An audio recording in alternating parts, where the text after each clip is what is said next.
Nowhere else is the building an exhibit in itself. Exactly the way it was. They didn't even take the airlines off the wall in here. That's about what we're looking at right there. The roof that housed Dale Earnhardt's first championship car is now a vape shop. I just feel like that's disrespectful. We are at the Richard Childress Racing Museum, which is not just a museum. The building itself is historical too, because this was like the original shop, like Dale Earnhardt's car shop. And whenever they moved, they turned the original shop into a museum and kind of left it laid out the way it was. Let's go in here and check it out. I don't think there's anybody else in here right now, which is pretty cool. See how they left like the signs up on there for that, and they left Richard's office the same way it was too. We're gonna go find this building later today and see what it looks like. I know where it is. I know that it's still there, so we're gonna check that out too. That was the shop before this was. That's cool. They took a picture of what this used to look like before it was changed. There may not even be anything on the other side of this door anymore, because I'm pretty sure that's where that the Wrangler car is, but they left the door there. Now what this explains is how Richard got his start. How he was able to get his own shop was he did racing of various types just kind of on his own. There was some tire problem at Talladega. All the drivers went on strike and NASCAR was paying people to race anyway, so he went against the strike, raced, got paid, and that's what it says here. I believe that's what he used to go buy his own shop with, which would have been that one. Yep, see, it says right here. You can pause and read that. Is this the one he wouldn't drive? Yeah, well, he drove it, but he didn't like it. Oh yeah, he wouldn't wear his uniform thing. Yeah, allegedly they had a matching fire suit for this Peter Max car and Dale wouldn't wear it.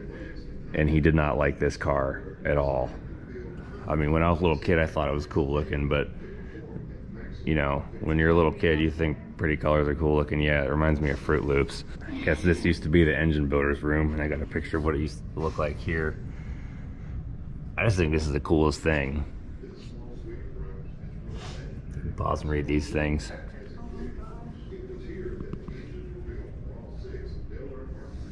This whole area was engine building room.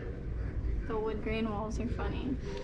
Yeah, and that's how old this building is. That's what it used to look like in there. I don't know about you guys, but I've been in a handful of these museums before, of other places like, you know, Hendrick and whatever. Nowhere else is the building an exhibit in itself. This is just the coolest thing to me.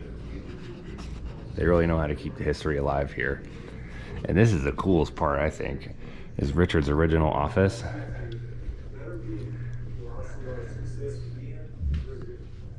They left it all exactly how it was.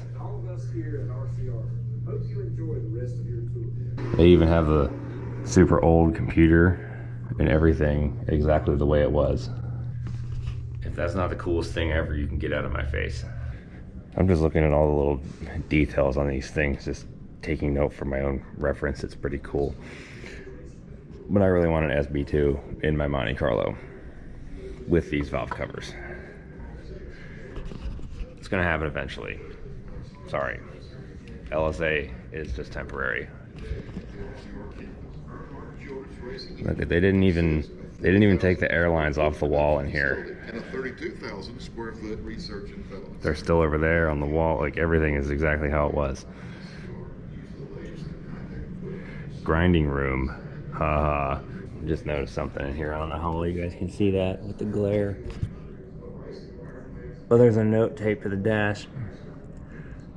It's like a Bible verse or something like that. Then it says Happy Father's Day at the bottom. Definitely has not been altered since this car was used.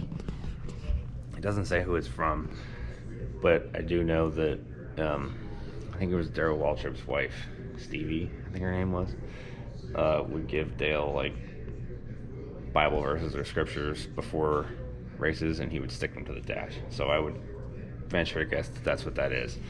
But it's cool that it's still in there and it's like unmodified. I'm sure there's more of them in here, but you can't get to Can't get to these. This car was from the 2001 Bud Shootout at Daytona. It looks like it's unmodified. There's still scuffs and stuff on the back bumper. And on the front, there's still all the little black dots from rubber. Still damaged. Yeah, it's like a little bit scuffed from bumping things. I think it's awesome how they don't mess with stuff here. They just leave it the way it is. And they've still got the tear-offs on the windshield too. Just noticing the differences in the body construction. Like at the base of the windshield there, it's really dipped in. There's a real big bulge there. Not so much on the other side. But on this car, that dip is not there. A little bit, but it's nowhere near as pronounced as this one. That's like some heavy modification there. And it looks like they put a clear bra in here. Probably before Richard took this thing around Talladega for his like pace lap or whatever. Because this car had been restored before. Obviously after the actual race of Dale's last win, there were tire marks all over it. So they probably redid it, but they didn't want to mess it up anymore, would be my guess. Both of these cars have the exhaust out both sides. So the exit there. Over there, that side has it. So does this one. So these would have had the super cool sounding X-pipe configuration on them. And if you listen, there's like one good clip in the actual Childress posted video of Richard driving this thing at Talladega where he goes on the front stretch. And you can tell that it has that X-pipe. It just sounds, you just know when you listen to it. I heard them say once that this is the actual setup plate that when this was the shop. Like you remember in the other guy's shop where there was that big flat metal thing. This was it. This is where they actually did that.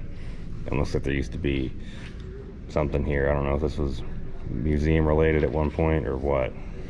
What is up with that door handle? I don't know. It looks like it came out of an 80s bathroom. We'll just sit on this thing. Yeah.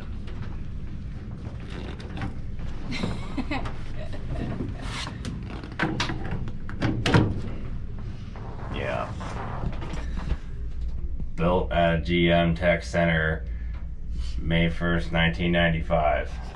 So this is like some, you know, promotional thing. I don't think this is even an RCR chassis. But you'll notice this orange color in here. All of his interiors were painted this color, and they match the stripes on the outside. You see everybody doing these Dale Earnhardt tribute cars with freaking red vinyl, and it is wrong. They are freaking orange. You can see it clear as day if you see one of these things in person. I will show you. It drives me up a wall when I see these black and red tribute cars. They're not. Are any of these black and red? No. It's clear as day, freaking orange. Yeah, see? We'll show this here. That is red. The plus is red. This is orange. Red. Orange. Everywhere. Every single car is like that. Probably because the orange pops on a TV camera better than the red does. And fun fact, the orange on my Monte Carlo is the same paint code because they told me what it was. And it's a Ford color. Sorry to ruin that for all you Chevy people. Dale Earnhardt's cars were painted in a Ford Mustang color. It's a fact. If you don't like it, I don't care, you're wrong. They told me. Oh, you can see, perfect example right here. Red, orange. Yeah, no, I'm fully prepared for stupid clones. It's red. It's not. And it is a Mustang color. Like in 1990, when Dale Earnhardt was leading on the last lap and blew a tire, they kept the freaking tire. You can pause and read that. They kept the dang tire. Richard Childress is literally the man. You can see there's more rooms over there, like parts room, suspension room, gear room, Magnaflux for crankshafts and stuff. There's like a bunch of chairs in that hallway, and there's still wind flags hung up in there that I don't know if you can see because of the lighting, but they like really left everything the way it was. This is his Daytona 500 car, which you can see is not modified at all. It's faded in some places, like it was parked in the sun somewhere. But the big plus on the hood is red, and even though it's faded, it's still orange. And I noticed that the front wheel has the red orangish circle on it. This one's blue. Now I can't confirm, but I would speculate that since at this time Mike Skinner was his teammate and drove a 31 car, it was Lowe's, it was blue. They probably used one of their wheels on one of the last pit stops in the race or something, because I don't think that they've changed anything on this car at all, even a little bit. Well, on this side it's got yellow yellow rings around it. Yep, they're both yellow. I don't know if the camera can see that. So at least this side is how it was left. And you can see the little TV camera on there. So whenever they cut to that shot, those logos are all big, even though they're like little dinky things. It's funny. I like how beefy all these braces are on the spoiler, and how they each have a stud on them that's adjustable. Before the race, there was a Make-A-Wish kid that gave Dale a penny, a lucky penny, and he glued it to the dash. It's still there. I don't know if you can see that, but I can see it, and I can tell you that it's still there. And when you move back through here, there's still a engine crane thingy there, unmessed with. It's like literally exactly how they left it. Everything's exactly how they left it. Yeah, this is where, we'll just look at this real quick. This is where they have the hauler. That's how it was. But before we jump over there, this is like the wash bay where they'd unload stuff, bring the car in here, and then pick it up, clean it off before they started doing other stuff to it after a race. All the floors raked, they got drains there. Babe, turn around. I wish there was a way to zoom in. I don't know if you can see it. That is what these shirts that I'm wearing are modeled after. Dale Pit Crew uniforms in the early 90s. You can find these at StableandAutoworks.com, and these hats are out of stock right now, but we're getting more, so check that out. Shameless plug. Onward. Oh, that's cool. Oh yeah, you can see the tire within a tire on the that blown out one over there. Yeah, I noticed that. I think it's cool they still have the curtains in here, so whenever they're pressure washing something, it wouldn't make dust and blow stuff everywhere.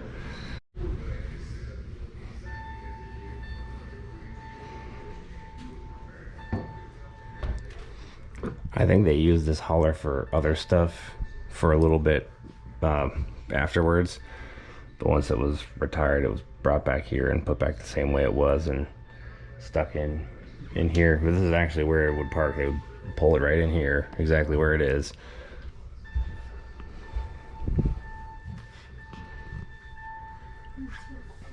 I think Payday bar looked like that back then in the early 2000s, because they probably used this hauler for a couple of years after that happened. But this, that's definitely not a thing anymore. yeah, I have never seen that. This museum opened in 2003, I think. So whatever's in here could be circa 2003 if it was added after the fact.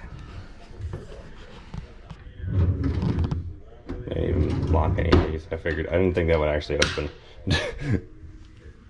Everything is perfectly labeled, and then it's just Whatever. That's funny, because I think everybody's toolbox has a whatever drawer, but they actually put it on there.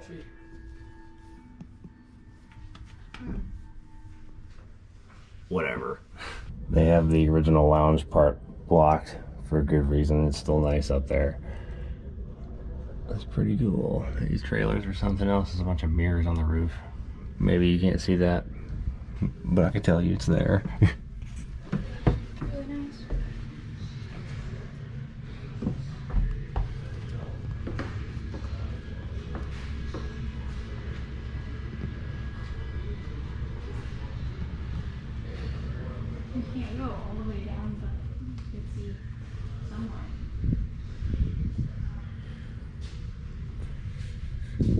I think I don't know if this is actually the original tractor. I read some debate about this, that this may not be the original one, but it might be. I can't remember what they said.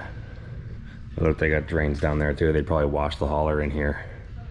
Let's check the date code on these tires. They're 24.5, so you know, it might be a little older. What? We'll see here.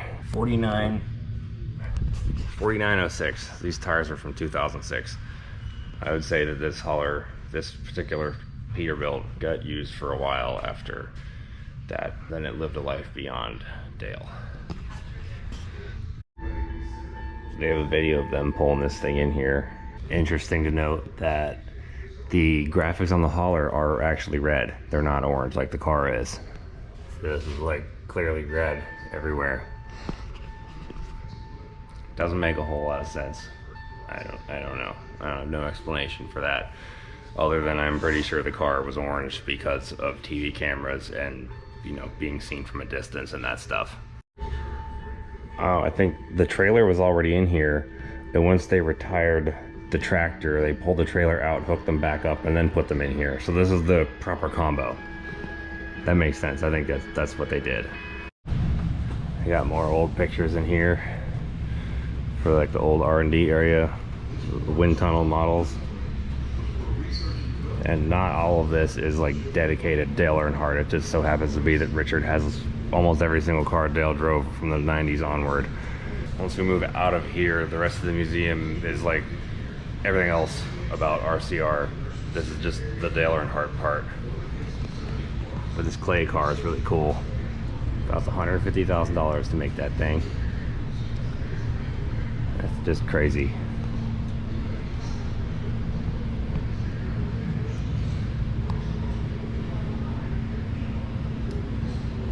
Chassis number RHE. I don't know what that is. Probably buying from somewhere. Childress makes their own chassis now. Pause and read that. So this was a fab room until 1994. And then after that, they just did finish work in here. See, that's bright orange. That's a good comparison right there. Snap-on red, graphics orange. If you're still not sold, that should feel pretty good. Yeah. That's the Sam Bass. Yeah, it looks like the car's just... There's this clip art of this dog that was like farting into the sky, and that's what that reminds me of. Yeah, it'd be like that. They left all the sheets on here. February 2002. They literally just... I don't know if those papers actually line up to this particular car number, but man, if it did, that would be something else. I'd just leave that exactly the way it was. These are like still good machines too. These are original signs and banners everywhere. The time to whittle that. So yeah, they whittled this thingy into the shape of a fish head. That's funny. You want to sit on his face? I feel like that's disrespectful. Everything I've noticed, I guess maybe that one is too, but it doesn't look like it. And now we go into the part of the museum that is the rest of RCR. And I really like these Kevin Harvick cars because growing up I was a big Kevin Harvick fan, just because I felt bad for him when he was the underdog. I felt bad for the guy that had to drive Dale Earnhardt's car because he was just some guy and he's supposed to drive Dale Earnhardt's car. And 5-year-old me thought, you know what, I'm gonna be his fan because that's gonna be hard to do. You can pause and read this. This looks to be the car that Kevin Harvick got his first win in, which I remember that. I had many little kid t-shirts that had this car on it. And this is probably my favorite paint scheme of all time, of the entire history of forever.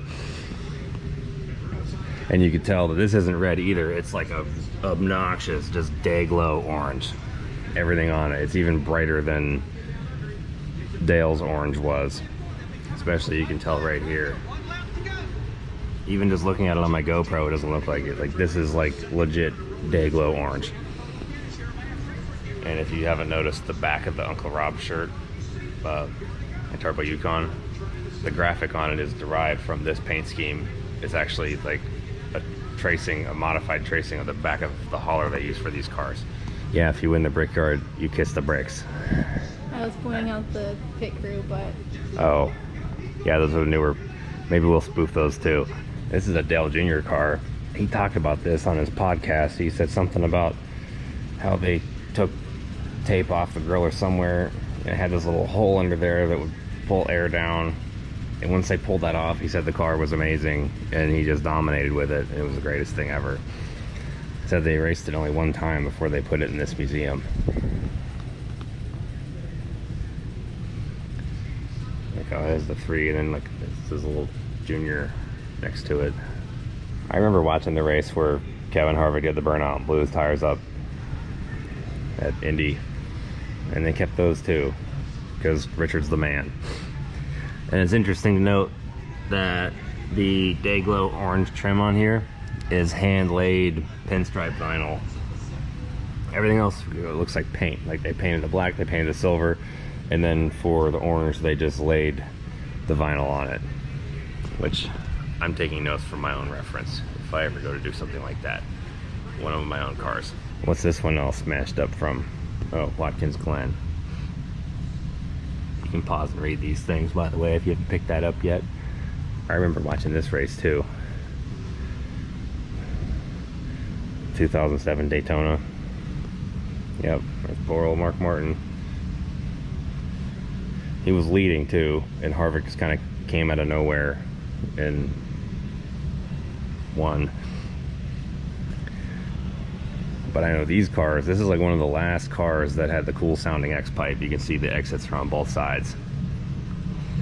It's quite scraped up. And they left the confetti on there and everything. You know, sometimes I wonder, what will this stuff be doing in 100 years? Oh, I was there when he drove this car. When he did the one lap around, at the time, Lowe's Motor Speedway. I was like, I don't know, 8 years old or something. I don't remember anything else about that race, but I remember Richard driving this around the track the one time for the tribute thing. Ricky Rudd drove the 3 car also before Dale did, and like after, sort of like when Dale was at Bud Moore, the shop we looked at before, Ricky was here, and then Dale came back here and Ricky went to Bud Moore. There's an interesting episode about that on Dale Jr.'s podcast too, where Ricky Rudd talks about his anger towards Dale for that kind of whole thing. It's pretty neat. And here we have a nice pig thing. Yeah, I don't know what this is. Oh, I guess Tyler Reddick won the Xfinity Championship, which this is like past my time of knowing what was going on or paying attention. But I remember I really liked the AC Delco 2 car when I was little. It always had a cool paint scheme. And it's sparkly. This is one of Richard's old cars. 'Cause back when he was a owner-driver in his old little shop over there, this is what he did. He was number 3 before anybody else was. Or anybody else in the context of RCR cars. Obviously, like Junior Johnson used number 3 back in the 50s, but he had number 3 before Dale did. That's why Dale had it. And it's so cool that these things are just actual cars that are modified and not purpose-built things.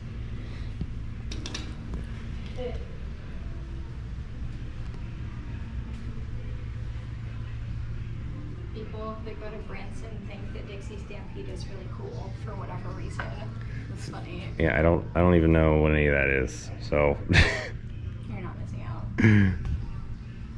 That was a Neil Bonnet fire suit. Fun fact, when I came here in 2015, I took a picture right here, and this thing was the background of my laptop for years. These old Luminas are probably my favorite. They're just so good looking when they got no headlights printed on them or anything. I mean, the actual Lumina, like the produced car you would buy is like pretty much the stupidest thing ever. But the NASCAR version of Lumina, is hands down, just awesome.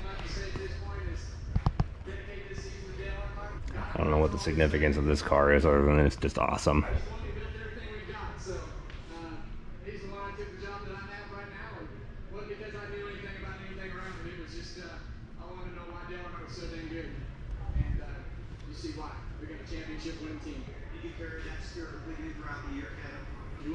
I think there's like little indentations here for where the tailpipes would come out on the production car. I never noticed that before. And this is not a Dale truck. This is a Mike Skinner truck. From the early days of the truck series. Dale never drove a truck, ever. It was Mike Skinner. And maybe somebody else did too, very briefly, but pretty much just Mike. This is another really cool car. This is a car that Kevin Harvick won the championship with in 2001 in the Busch Series. And they left it exactly how he had it too. And it just demolished everything when the tire exploded, which is, it's cool. There's like a panel knocked out in there that might have come out from under here, and they probably just threw it in there. But there's chunks of tire too. I don't know if those made it in during the explosion or if they were thrown in there also by somebody.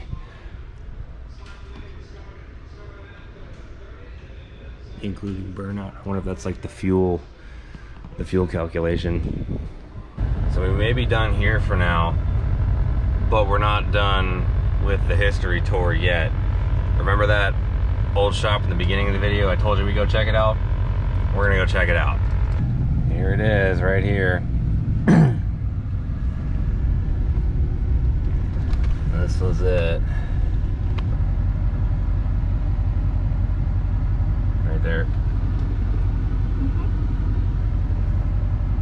Pretty sweet. Right now we're coming up on something pretty cool. Some of you may know what this is. If you don't, I'll explain it to you. We're in Spartanburg, South Carolina right now. And this... The destination is on your right. This right here. North Fairview Avenue. This building was Budmore Engineering. Which, if you don't know, was the race team that Dale Earnhardt raced for in the early 80s. It's basically abandoned now, it looks like. This college over here owns it. You can see where it used to say stuff. Looks like it says OOR. It used to say Budmore Engineering on the wall here. This is where all the magic happened.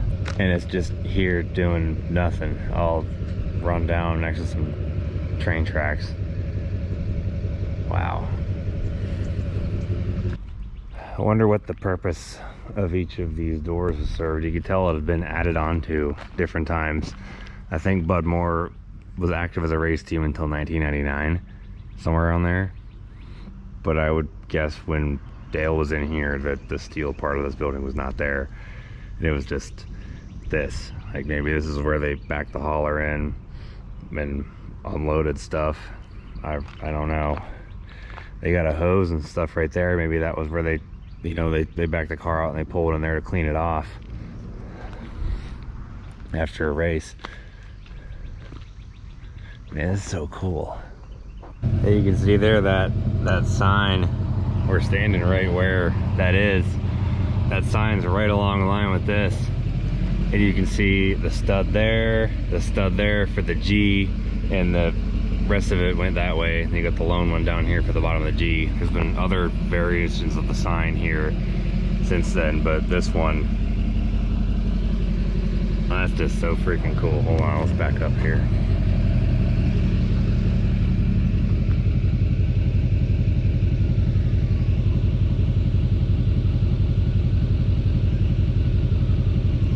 That's about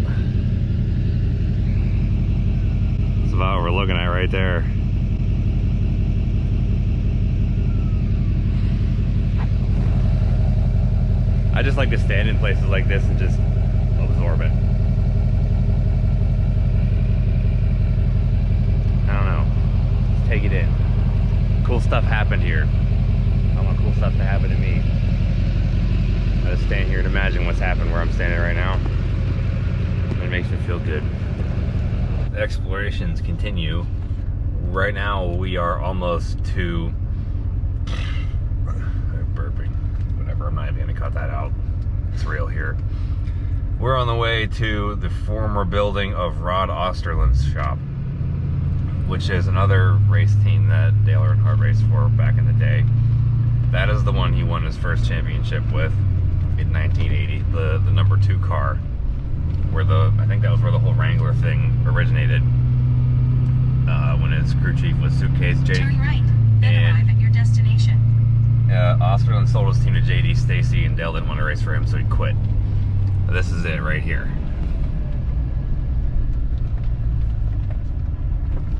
Where are all the Subarus? I don't know. Apparently, it's now a vape shop and CBD and other stuff. I don't know if any of this was part of the race shop. I think it was just this main building here. I don't know. It has nothing to do with cars anymore, which is really interesting. Very weird. It's pretty tight. You can tell this is quite old. All of this is. And you'd have no idea. I mean, other guys besides Dale raced out of here too. Even once it was sold to JD Stacy or whatever. We just came from Metrolina Speedway, which is no longer existing. It's not even abandoned in the woods anymore. We thought it was there. It's still there on Google Earth. But when you get there, it's a freaking FedEx distribution facility that has literally not even been finished yet. They must have just built it. Yep, that was it. Harris Professional Building.